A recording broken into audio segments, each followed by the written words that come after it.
Good morning, everybody. My name is Damon Jones. I'm the New York representative of Blacks in Law Enforcement of America. And I thank everybody for coming out today. We are here today in support on Veterans Day. A father, a veteran, a retired correction officer, and a black man that lived in Westchester County that we feel was unjustly killed by White Plains police when they were called to his house to save a life when they end up taking a life. And as a correction officer myself, who has worked for 27 years in the same department, same building as Kenneth Chamberlain Sr., it is heartbreaking because we have always said if a law enforcement, black law enforcement officer can be shot and killed and called racial epithets by professionally trained other law enforcement, then young black men and women throughout Westchester County and throughout the United States, they don't have a chance. So we're here to voice our support and also voice our outrage in what is happening in the courtroom in the evidence that will be given to the jurors. Federal Judge Seibel had said that she would not allow the racial slur, the word nigger, to be used. And this takes away the mental thinking of the police officers as a group. It takes away that they saw Mr. Chamberlain, a veteran, retired correction officer, as less than human when you use that word, and the tone that they use that word in.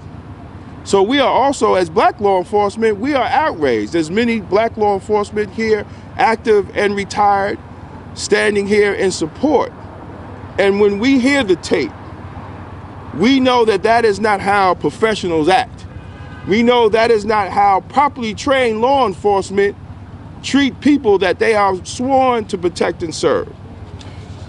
So on that note, the first person I like to call up is Jerome Rice, who is the NAACP Co-op City President and retired law enforcement and veteran. Jerome Rice. Thank you very much. I am here both as a veteran and the branch president of the NAACP Co-op City branch. This is truly unacceptable. Today, we're supposed to be celebrating the veterans for their service. However, on this day, we're still mourning the death of a veteran from a senseless killing. Now here we had a veteran that denied assistance, yet at the end of the incident, he needed assistance. That's unacceptable. The other thing is, ignorance has no address. As you're aware, not too long ago, a 66-year-old woman was gunned down. Then a 35-year-old Hispanic male was gunned down. Both of them was classified as an EDP, that being emotional disturbed person. And so I came up with 3 recommendations. You see, in the world of law enforcement, officers tend to create their own jeopardy whenever they choose to abandon policies and procedures. That's right. They tend to say that they thought their life was in jeopardy. And the first recommendation is that a mandatory duty captain and emergency service division need to be notified whenever they have and to respond to the scene. Now, the reason for that is that officers tend to take an alternative approach when their supervisor is present. I know because I'm a retired New York City correction captain. So officers tend to behave differently when the supervisor is on the site. The second thing is that we ask for an introduction of a psychological disability identification course at the police academy. And during training, you see, we realize that officers don't know the difference between a paranoid schizophrenic, bipolar disorder, or manic depression. Each psychological disability requires a different tactical approach. That's right. Police have to receive basic education on this, especially with the projected increase of veterans coming home from war, that being post-traumatic stress disorder. And then finally, the communication division should have a police response record for known chronic EDP locations so they can provide any history and detail of previous police contact with EDP. So in other words, if you know that you're going to deal with a person with that has emotional that is classified as the EDP, then you must proceed with caution. There was no rush, there was no sense for the police officers to rush in to apprehend Mr. Chamberlain. However, the police created their own jeopardy and said that they thought their life was in jeopardy. Their life was not in jeopardy until they decided to knock down that door. That's right. He did not ask for any medical attention. With that, you've been notified. Thank you. Thank you. Next, we have Bart Warden from the Ethical Culture Society.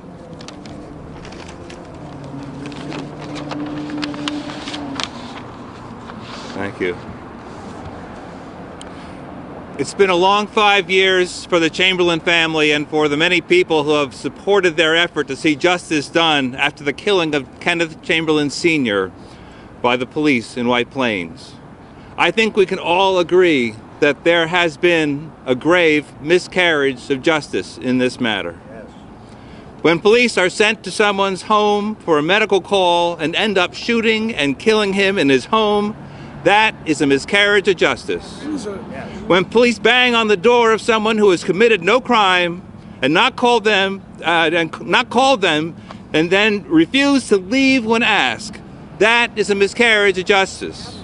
When police gather outside the door in riot gear and try to enter a man's home without permission, without a warrant, that is a miscarriage of justice. When they taunt a man and shout racial slurs at him, that is a miscarriage of justice. When they forcibly enter his apartment and shoot him with tasers and beanbags from a shotgun, that is a miscarriage of justice. And when they scare the life out of a 68-year-old man with a heart condition who's already in an agitated state, then burst into his home and shoot him, that is a miscarriage of justice. And here's another one. It's difficult to imagine that if Mr. Chamberlain was white, the whole scene would have gone that way. Mr. Chamberlain didn't have the benefit of white privilege, that special something enjoyed by white people like me that makes others give them the benefit of the doubt, even when they're having a bad day or really misbehaving really terribly, like certain presidential candidates recently. Mr. Chamberlain was subject to white privilege's ugly companion, racial bias. So his words, "I don't need your help," didn't translate. His fearful cries did not register as reasons to back off. His defense of his own home against armed attackers was deemed instead an attack by him. Officers, you could have just left. You could have stayed but waited quietly, maybe see if things calmed down in time. You could have called in family or friends to see if they could reassure him that he was not in danger from you. But you did not take those opportunities, and now a man is dead. And so the matter has finally reached the court, not a criminal court, where I believe it belonged, but a civil one.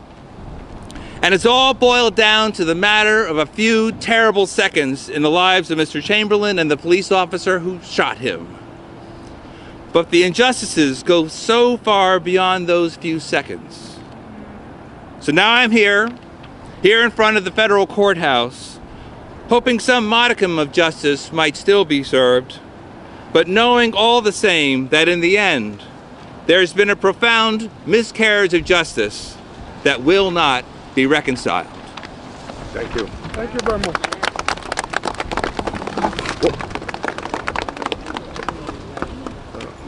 Next up will be Ricky Maxwell from the Westchester Correction Association. Good morning. My name is Ricky Maxwell, and I'm a representative of Westchester Corrections Association, organization of black correctional professionals and a chapter of the National Association of Blacks in Criminal Justice. I'm a retired correctional officer, and this situation is outrageous. I'm here to support the family of Kenneth Chamberlain Sr.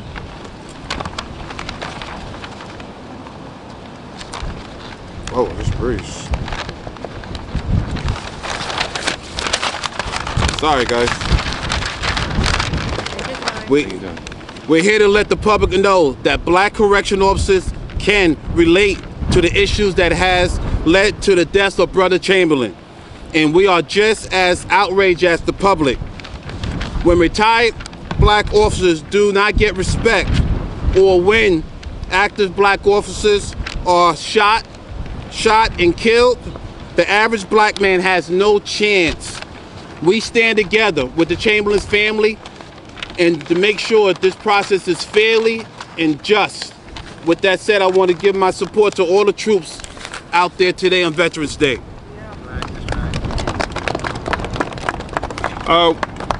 We'd like to bring up Reverend John Collins from the Memorial United Methodist Church. Ooh. Right behind you, D. All right. I got you. Well, as the lady said, I'm a little shaky, but my soul is no ways tired. I'm a Korean vet. I served on an aircraft carrier in the Yellow Sea during the Korean War. And I'm also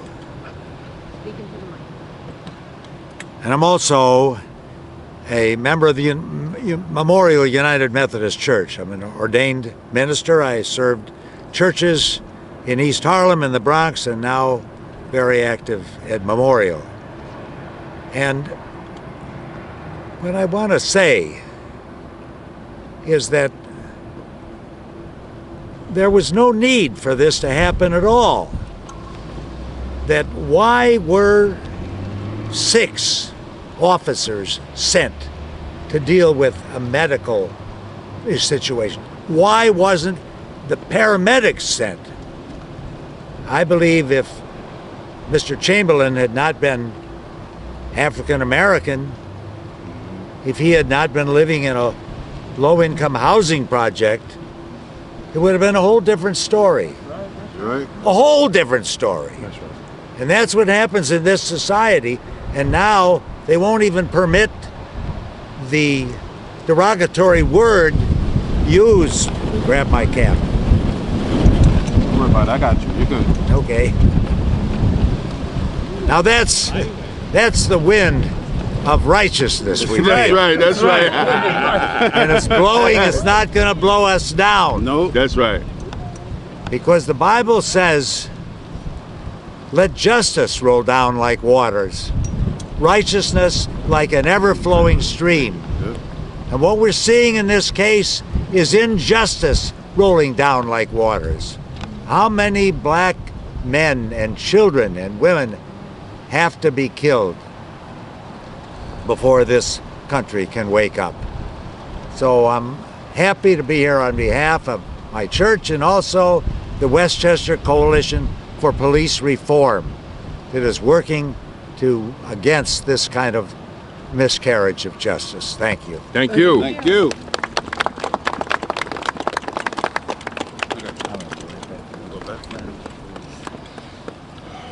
Next up is Westchester Representatives of Blacks in Law Enforcement of America, Mike Hannon. Right. Good afternoon. First off, I would like to honor all the veterans who have served, are serving, who have lost their lives, and the sacrifices that their families had to make so that we could have a better country. As a member of Blacks in Law Enforcement of America, I am outraged that Mayor Tom Roach, the law firm of Wilson and Elser, the White Plains Police Department, and a host of others have been assisted by the eliminating of race from this horrific tragedy. 99% of us, especially people of color, after carefully, intelligently reviewing the events leading up to Mr. Chamberlain's death, would agree that this tragedy would not have happened in the Rosedale section of White Plains, in the Highland section of White Plains, and all the other prosperous neighborhoods in White Plains. That's right. I want to first examine the city's own policy in regard to conduct that their officers are supposed to have when interacting with the public. This will be taken from their own rules and regulations. I don't want it to blow away because it's kind of windy out here.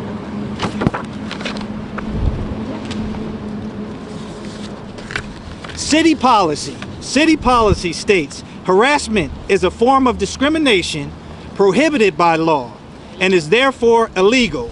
So I guess that in that case, banging on the doors with a baton, calling him a nigger, cursing at him, humiliating him in his own home, that's not harassment.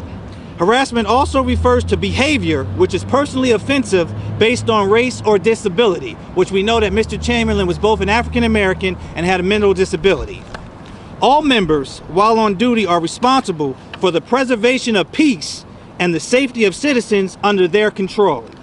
All of these policies were violated on November 19th, 2011.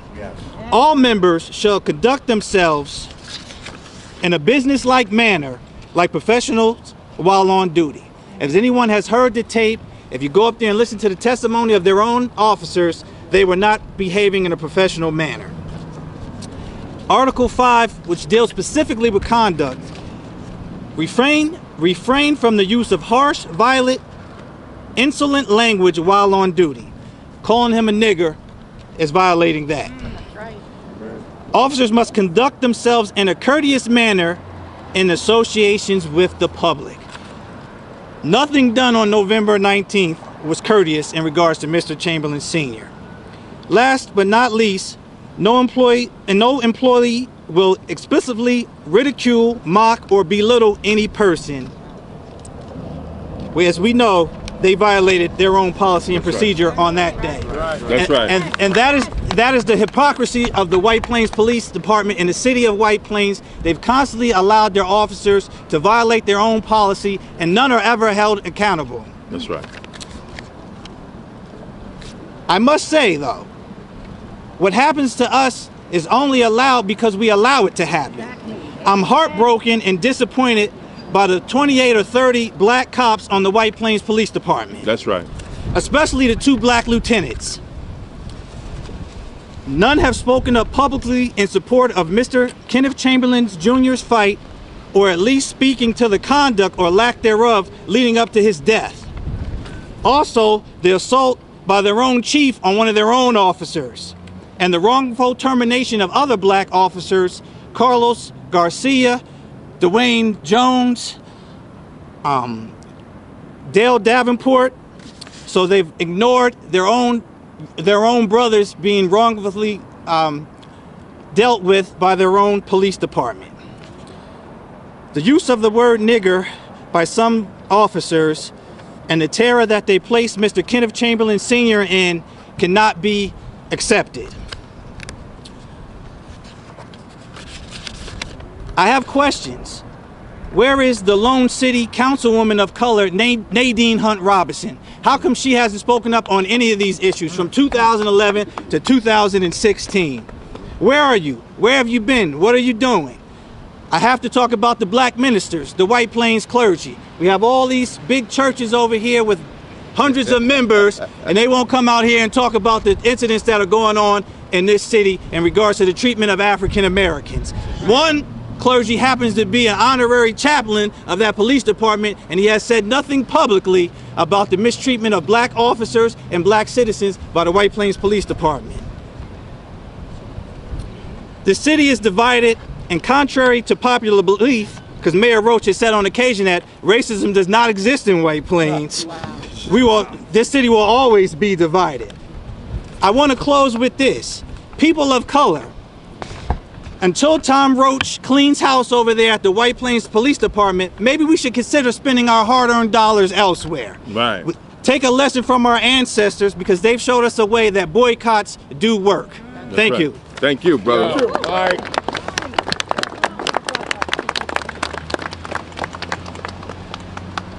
The next we have Darren Green, who's a representative of the Nassau Corrections Association. Right. Welcome. Good morning, ladies and gentlemen. Again, my name is Darren Green, president of the Nassau Corrections Association. I'll spell my name for you is D-A-R-R-I-N, Green as in color, G-R-E-E-N.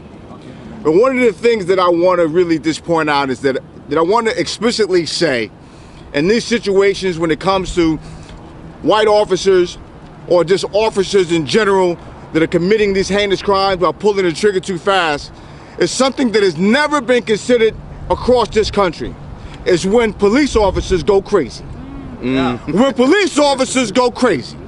And that process is that, where is the mental evaluation of a police officer after he or she has been given a weapon to kill and a license to kill?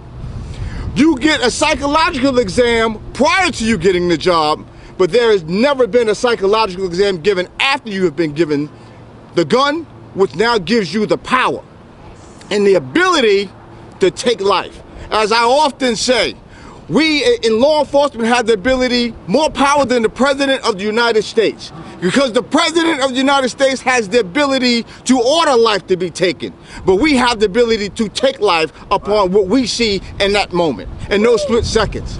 And in those split seconds, the force that was used, the deadly physical force that was used, I must say at that point in time that those officers must have been crazy. They must have needed a psychological evaluation as to the behavior that was demonstrated at that point in time. That's right. So when we now start to look at what has transpired 5 years later, and we look at all the incidents that have happened across this country, I'm saying there are some police officers that have gone crazy. That's right.